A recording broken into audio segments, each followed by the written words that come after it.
Over the past few years, to keep up with India's economic growth, large-scale infrastructure projects that include the roads, highways, power, rails have been sanctioned. However, these so-called markers of development are coming at a huge cost of environment and public health. Long-term effect of destroying forests, coastlines, rivers, wildlife and ecology is unfortunately not being taken into account while planning such mega projects. With visible effects of climate change and global pandemics linked to destruction of wild habitats, environmental protection should actually become all the more imperative. Unfortunately, the reverse is happening. Environment protection laws are being diluted to facilitate infrastructure projects. This is not just true for India, but several other developed countries as well, like Australia and United States of America. Probably it is time that we bring back the Chipko movement so that the message to protect the environment reaches the government loud and clear. Chipko is a Hindi word which means to hug. For those who are not familiar with this movement, here is a brief history of the Chipko movement. On 25th March 1973, a handful of women changed the course of conservation in India by the simple act of hugging trees. It also gave the world the epithet tree hugger. Chamoli district in present-day Uttarakhand.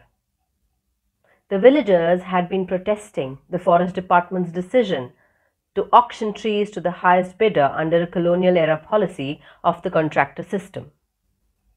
These policies had denuded the tree cover around the Alaknanda river, leading to a deadly flood in 1970. They also deprived the villagers of their livelihood, which was dependent on forest resources. On March 25th, lumbermen arrived in Rainy village to fell 2,500 trees that had been granted to a sports good manufacturing company. As the men were away, the women in the village, led by Gaura Devi, confronted the loggers but were threatened.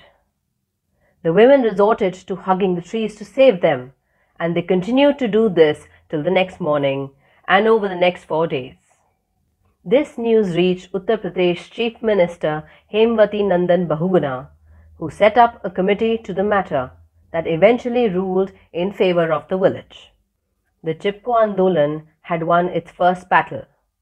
The success of this non-violent movement would spawn similar environmental campaigns around the world.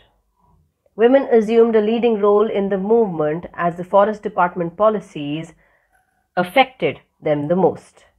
In 1980, the movement achieved a significant victory when Indira Gandhi banned the felling of trees in the Himalayas for 15 years until the green cover was fully restored.